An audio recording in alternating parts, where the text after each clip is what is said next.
fraternal saludo, este es un episodio más de nuestro podcast Temas de Ciudad. En esta oportunidad tenemos a un invitado especial, Juan Pablo Mestre Hermínez, arquitecto de la Universidad Autónoma del Caribe. También es especialista en conservación y restauración del patrimonio de la Universidad de la Costa y magíster de la Universidad del Norte.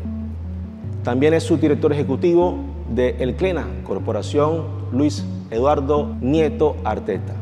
Juan Pablo, bienvenido a Temas de Ciudad. Muchísimas gracias por esta invitación y bueno, bienvenidos aquí al Palacio Amarillo, este espacio cultural para todos. ¿Por qué arquitectura, por qué restauración y conservación del patrimonio? ¿Qué lo motivó para eso? Hombre, pues bueno, por supuesto es un tema muy personal, pero desde pequeño sentí como esa vocación o ese gusto por la arquitectura, por el patrimonio, por la historia, por vínculos también como familiares. Digamos que en mi familia ese tipo de temas inherentes a la cultura general estaba muy arraigado. Viví también aquí en el centro de la ciudad, así la casa de mis abuelos quedaba aquí en el centro de la ciudad, así que de alguna forma estaba como muy familiarizado pues con todas esas edificaciones, con todo ese sector. Recuerdo que de niño pues cuando venía con mi familia acá al centro, a cualquier cosa doméstica de la casa me llamaba mucho la atención como esos edificios abandonados, y de hecho siempre me llamaban y yo decía, pero ¿por qué están en ese estado? O sea, si se ve que son como bonitos, decía yo de niño, porque los tienen en ese estado. Y bueno, ahí me fui como empapando un poco en esos temas de historia. Y bueno, posteriormente ya en el colegio, en el bachillerato, me incluí en el grupo de vigías del patrimonio, llegué aquí a la aduana, así que también tengo muchísimos años vinculado con el proyecto cultural de la aduana. Llegué inicialmente pues como vigía del patrimonio, podía tener como 14, 15 años, y desde entonces, bueno, muy vinculado a todos estos temas relacionados con el patrimonio y la historia de la ciudad. Un referente especial, una persona que usted dirá, yo quisiera ser como esa persona en su momento para estudiar arquitectura o restauración del patrimonio. En ese momento, digamos, el apoyo de aquí en la corporación principalmente vino de parte de Dulcina Sarabia. Ella era en su momento la subdirectora de la Biblioteca Piloto del Caribe y fue una persona que bueno, me apoyó muchísimo en ese proceso, y en general, como todos aquí en la corporación, cuando llegué, como te digo, como parte de ese equipo de voluntarios y de vigías del patrimonio, y me apoyaron muchísimo en ese rol de vincularnos y de ser custodios del patrimonio, gracias también a la corporación y al apoyo que tuvimos acá en la entidad. Posteriormente pues obtuvo una beca para estudiar arquitectura en la Universidad Autónoma. Entonces, por digo, la historia mía y la historia de la empresa se vinculan muchísimo, así que sí, le debo muchísimo, no solamente a Dulcina, sino también muchas grandes personas que me acompañaron aquí en la CLENA. Como historiador, ¿qué nos puede decir? ¿Hay cosas que son ciertas y hay cosas que son mentiras? Hombre, ese dilema siempre ha existido, ¿cierto? Siempre hemos hablado acerca de si existen verdades o mentiras, pero te comentaba hace un momento aquí como fuera de cámaras que el oficio del historiador realmente se basa en buscar siempre la objetividad, ¿cierto? En buscar, digamos, o en basarse en evidencias, en fuentes, en documentales para poder llegar, digamos, a documentar o a retratar una situación, un estudio en particular.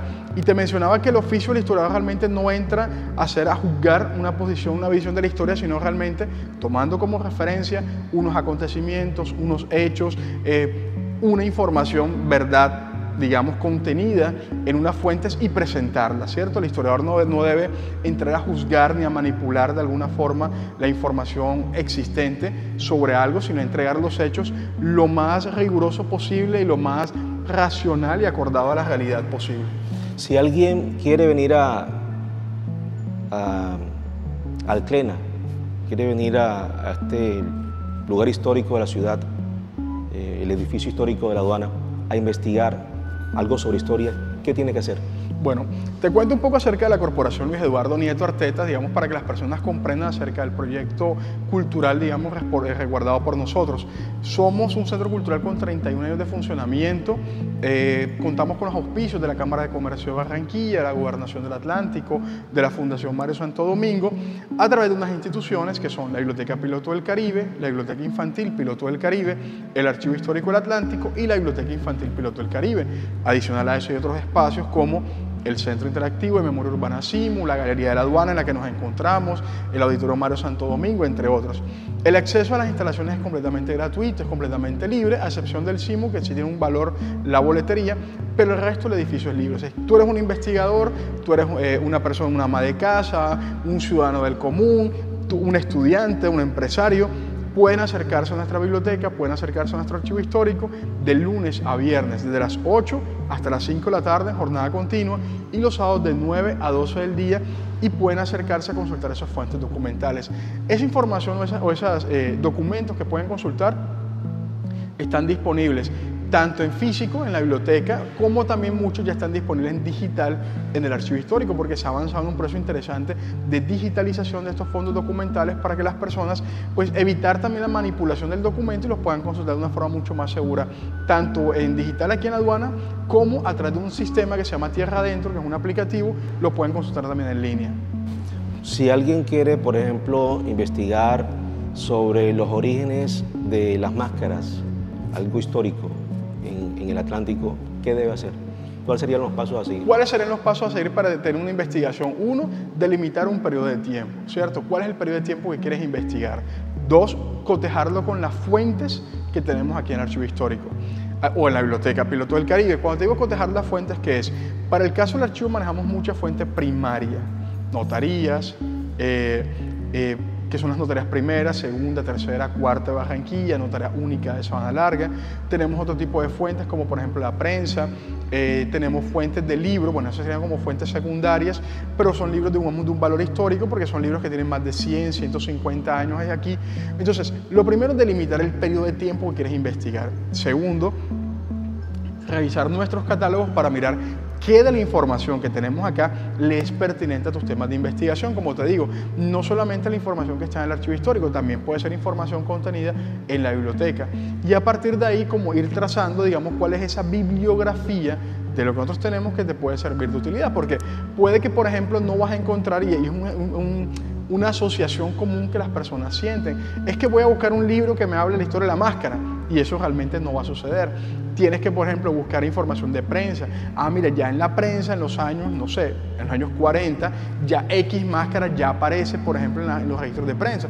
Eso me va dando indicios o me va dando pistas acerca de la evolución de X o Y manifestación. Excelente. Bueno, en temas, desde su rol como subdirector ejecutivo, en temas de restauración, ¿qué se viene haciendo en el CLENA para impulsar la investigación en esta rama? Listo.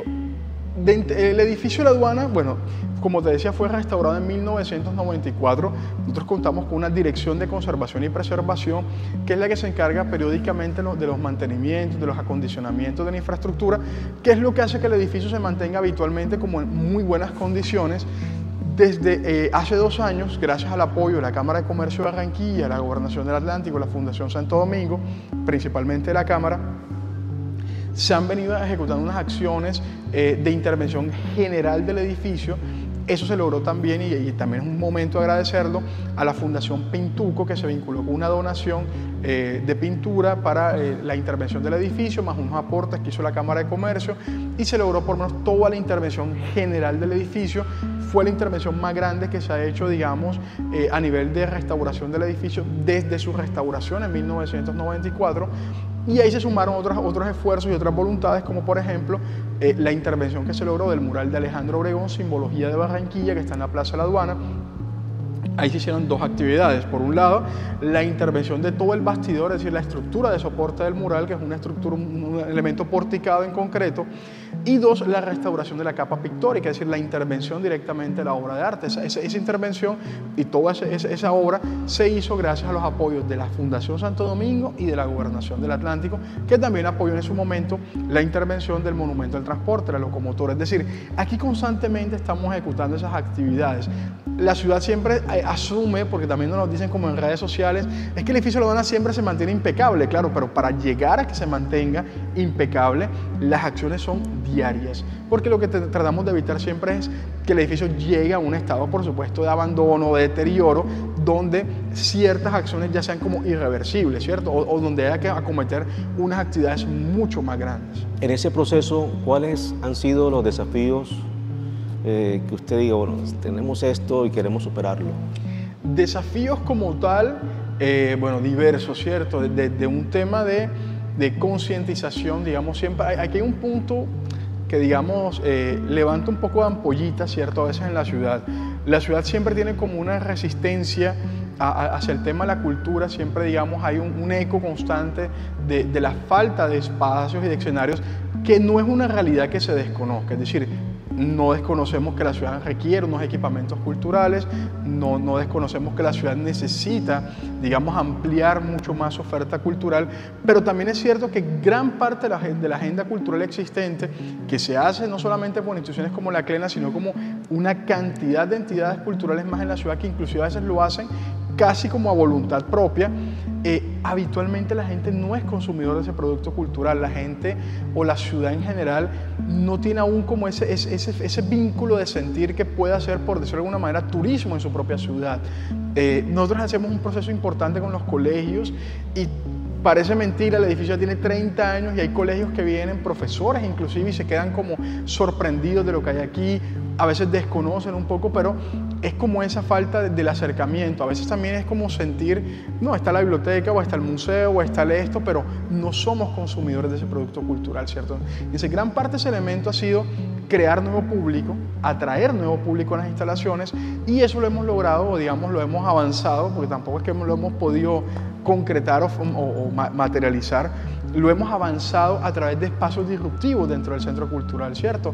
Hemos hecho más actividades con niños, hemos hecho más actividades con jóvenes, estamos como siempre apuntándole a atraer al complejo cultural nuevos públicos, personas que efectivamente nunca han venido a la aduana, que no han tenido ese acercamiento directo a los espacios culturales del edificio. Entonces, ¿qué tenemos? Tenemos talleres de lectura, tenemos cineforos, tenemos actividades para los niños, pintura con los niños.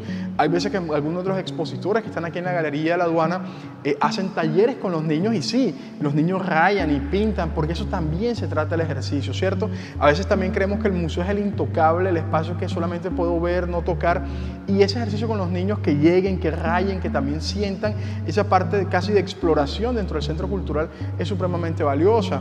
En marzo por lo menos hicimos fogatas literarias y era un grupo de mujeres leyendo poesía, era una fogata. Es decir, ese tipo de espacios que salen de lo convencional es lo que buscamos nosotros para poder atraer a esos nuevos públicos acá al edificio, y que sepan que el edificio les oferta también a ellos unos espacios completamente diferentes. Es decir, en pocas palabras, es mantener ese estatus del lugar, ¿no? Del sitio como tal. Sí. Más allá digamos, del estatus, es que el centro cultural sientan que tiene un acceso a él. ¿Cómo te explico un poco este tema?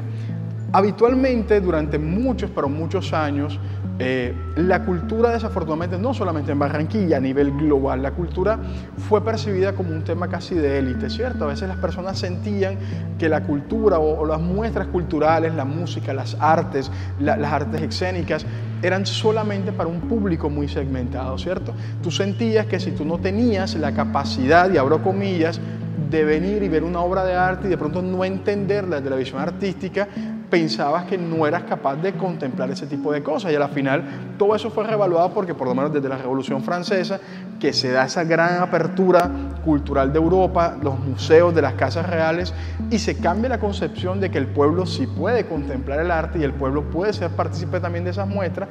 Se comienza a cambiar un poco la noción cultural, más desde cuando estamos hablando, desde la Revolución Francesa, se cambia un poco la concepción cultural de eso. Entonces, ¿qué sucede con esto?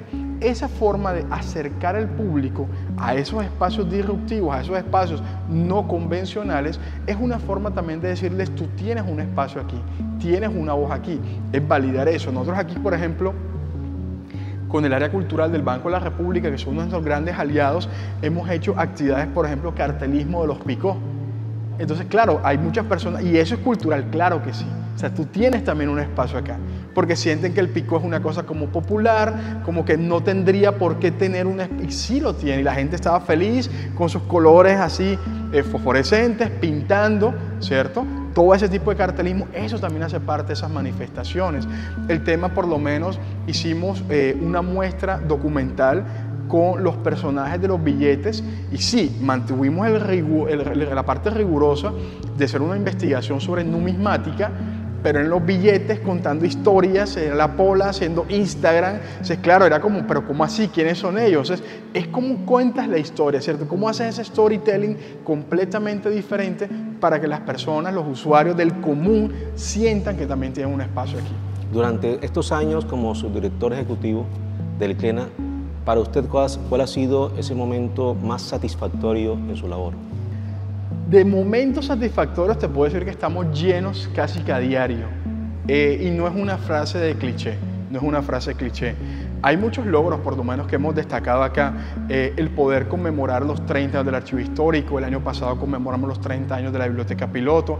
Es decir, para una entidad como nosotros, llegar a los 30 años, a 3 décadas de funcionamiento ininterrumpido, en una ciudad como la nuestra, que a veces presenta sus particularidades frente a la operación de un centro cultural, y que uno ve, digamos, esto también en el contexto ciudad, todas las situaciones que también ocurren, por supuesto creo que ese es uno de los mayores logros que podemos destacar como centro cultural. Pero cuando te digo el tema del diario, es porque en el diario vivir de lo que nosotros hacemos aquí, de los chicos que vienen, de los jóvenes que vienen, de los adultos que vienen, hemos tenido una cantidad de sorpresas, una cantidad de momentos que realmente uno se queda sorprendido, porque, hombre, yo soy un poco disruptivo frente a ese tipo de cosas. Yo digo, la cultura no es una estadística, porque hay muchas cosas del impacto cultural que tú no puedes medir. Nosotros, cuando montamos talleres, cosas en las redes sociales, de las cosas que hacemos, te sorprendería que hay personas, por lo menos hubo un chico, un papá, que nos escribió en una red social y nos colocó, ahora mi hijo anda con el tema de que quiere ser escritor, porque fue a la biblioteca y no sé qué. Son esas satisfacciones que te generan a ti ese tipo de cosas. Nosotros, nuestra comunidad más inmediata es toda la Comuna 10, o esta zona de la antigua Comuna 10, que es Barlovento, que es Brisas del Río, que es Barrio Abajo, que es el centro, que es Rosario. Entonces, a veces uno se pone a pensar en estas comunidades, en estos grupos que tienen unas realidades sociales bastante particulares, y uno dice, uno no puede determinar qué de lo que estas comunidades han vivido alrededor del proyecto cultural les ha transformado o les ha dinamizado. Nosotros decimos que algo de lo que ellos han visto, tocado, sentido, visto, les haya tocado realmente de su ser, ¿cierto? Desde el punto de que un joven haya tomado una decisión personal en su vida de no vincularse, por ejemplo, a alguna actividad no apropiada, por esa sensibilidad de la cual se empapó aquí en el Centro Cultural. Entonces, eso es parte de ese tipo de cosas. Nosotros hemos hecho aquí talleres con personas de la tercera edad, y recuerdo que había unas abuelitas en condición de analfabetismo, y aquí se pusieron unas voluntarias con ellas y les enseñaron a aprender a escribir, a aprender a leer. Y ese día que hicimos una actividad en el auditorio, recuerdo yo que una de las señoras pasó y dijo que ella agradecía porque ella ahora se podía sentar con su nieta a leerle la tarea, porque decía, a mí me daba pena que mi nieta me decía, abuela, ¿qué me mandaron del colegio? Y yo no sabía leer lo que mi nieta tenía en el cuaderno. Esas son de las muchas historias y muchas realidades de las cuales está hecho este centro cultural. Lo mismo pasa con el tema de las artes, de la música. Esos chicos que optaron por un instrumento musical, que optaron realmente por el tema de hacer una manifestación artística, eso hace parte de esas grandes satisfacciones. Esa es la parte, como te digo, donde no se puede medir la cultura, el impacto que tiene en la calidad de vida, pero sí termina siendo un motor y un dinamizador cultural de la ciudad. Termina siendo un catalizador realmente de la salud mental, termina siendo un espacio de esparcimiento, termina siendo un espacio familiar. O sea, lo que las chicas viven en un espacio como esto termina siendo completamente satisfactorio. Aquí recuerdo también una vez un chico que llegó a la biblioteca y le decía a su mamá, cuando ve a la biblioteca, le decía, es que esta es la biblioteca del cuento que tú me leíste. Y su mamá le decía, es que yo le leí un cuento y había una biblioteca y él dice que esa es la biblioteca. O sea, eso es parte de esas satisfacciones que deja este trabajo aquí en la aduana. Vemos en Juan Pablo mucha sensibilidad al momento de contar estas historias. Para ir cerrando este episodio el día de hoy, un mensaje que le gustaría mandar a esos nuevos arquitectos, a esos nuevos historiadores, a esos nuevos jóvenes o adultos que quieran especializarse en restauración y conservación del patrimonio. Uno de los aspectos fundamentales en términos generales para los arquitectos, historiadores y para todos en general, las comunidades. No olvidaron de las comunidades. Estos lugares sin personas son solamente escenografías. La aduana sin sus vecinos sería solamente un edificio bonito. casi sin alma. Ese aspecto es fundamental. A veces como arquitectos pensamos mucho solamente en la obra, ¿cierto? En la parte estética o en la parte física del lugar. ¿Qué pasa con las comunidades? ¿Cómo el proyecto se abre a sus comunidades? Cuando nosotros vemos a los chicos de Barrio Abajo, a los chicos de Barlovento, ensayando aquí una tarde sus comparsas de marimonda, sus comparsas de cumbiamba, eso es apropiación del patrimonio. Que ellos sientan que es un lugar seguro, y no solamente seguro en términos de seguridad ciudadana, seguro en términos de que es el espacio de ellos, que no se sienten excluidos de ellos, que sienten que pueden venir, jugar aquí. Nosotros cuando vemos, aquí hay un tema particular, lo debería decir de esa manera. Tú llegas ahorita en la tarde y te encontrarás todos los días quinceañeras tomándose fotos aquí. Eso es un elemento que nosotros decimos, en algo conectamos con la ciudad, no es solamente la escenografía. Yo siempre digo, algo de la aduana se van esas fotos también para las casas de las personas, algo que les dice, ese lugar también me corresponde y también me pertenece. Entonces, no es solamente cuando hacemos los proyectos arquitectónicos, las renovaciones urbanas, sí, el render se ve bonito, el espacio se ve bonito, pero ¿qué pasa con las comunidades? Es no cerrarnos también a las comunidades, es que ellos también sientan que tienen un espacio y una representatividad aquí. ¿Cómo logramos eso? Con espacios realmente inclusivos, donde la inclusión no sea un discurso, donde la inclusión sea un espacio en el cual, por ejemplo, para nosotros organizacionalmente, desde la persona que te recibe en la puerta hasta la alta dirección, todos estemos conscientes de la importancia y el valor de la comunidad y el aspecto social dentro de un proyecto cultural como esto. Si no logramos eso, como te digo, esto termina siendo simplemente un lugar bonito más de la ciudad. El éxito realmente de esto es el vincular a las comunidades. ¿Qué pasa con los nuevos historiadores? Ahí tenemos un archivo histórico grandísimo, lleno de colecciones muy valiosas, a los cuales se le han hecho unos trabajos interesantes de curaduría, de preservación, de digitalización.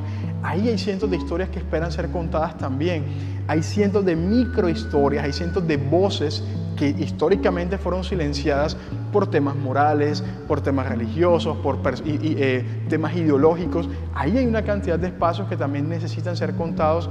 Mire que nosotros, por lo menos en las muestras documentales que hemos hecho, una vez presentamos unas escrituras de compraventa de población esclava aquí en Barranquilla, y las personas las veían, porque veían ahí las escrituras donde decía, abro comillas, vendemos a X persona con su cría, y su cría era su hijo, o sea, a ese nivel, por tanto, y las personas lo leían y las personas lo negaban. O sea, pero no, eso aquí no pasaba. Claro que pasaba. Esa es la historia que a veces uno cree que no sucedió. Entonces las personas decían, no, eso la esclavitud solamente fue en Cartagena, pero aquí también sucedió. Entonces, hay muchas historias, muchos elementos que aún quieren ser contados, que aún quieren ser narrados, y que una de las fuentes para contar esa historia es el Archivo Histórico del Atlántico. Entonces, la invitación para todos en general es construir desde la sociedad, construir desde las comunidades, no darle las espaldas a las comunidades, escuchar los dolores de la comunidad. A veces también nos volvemos muy positivos, queremos que todo sea una marcha hacia adelante, y no, hay momentos en los que también hay que sentarse con la comunidad y escuchar los dolores que ellos tienen para decir frente a eso, porque este tipo de proyectos también termina siendo, o este tipo de espacios termina siendo ese pequeño bálsamo de por lo menos fui escuchado, ¿cierto? Como comunidad nos duele esto, como sociedad nos duele esto, y hablar de los dolores también es importante para esto, porque eso les ayuda a ellos de alguna forma, en ese ejercicio de memoria, a ir cicatrizando un poco esas situaciones adversas o complejas de su pasado. Es eso lo que somos aquí en la corporación, ese diálogo, esa mesa disponible y esa silla disponible para atender ese diálogo con la comunidad. Doctor Juan Pablo, le proponemos un ping-pong. Señor. Usted elige de dos opciones, una, la que más le guste. Ok. ¿Patrimonio o modernidad? Patrimonio. ¿Historia o arquitectura? Arquitectura. ¿Docencia o gestión social? Uy, bueno, son bastante símiles, pero bueno, vámonos con la docencia. ¿Un rincón del Atlántico que le inspire la historia? Un rincón del Atlántico que me inspire historia, el Barrio del Prado. ¿Por qué? Porque lo siento como un contenedor de múltiples patrimonios, no solamente de la parte arquitectónica, sino también de la parte social, de la parte cultural, de la parte ambiental. Siento que que los ideales que se conservan, que se mantuvieron y que se mantienen vivos en algunas casas del barrio del Prado, en algunos elementos urbanos del barrio del Prado, representan los ideales de una ciudad, de lo que quiso ser, de lo que pudimos ser, y creo que uno de los mejores y de mayor calidad momentos de desarrollo de nuestra historia. Juan Pablo, gracias por acompañarnos. No, con todo gusto a ustedes. Temas de ciudad. Gracias a ustedes por visitar. Queda la invitación abierta, por supuesto, a que visiten este Palacio Amarillo, este lugar de todos, esta biblioteca, este archivo histórico, donde siempre estaremos disponibles para atenderlos y recibirlos. Este fue Juan Pablo Mestre Hermínez en Temas de Ciudad. Nos vemos en un próximo episodio de este podcast.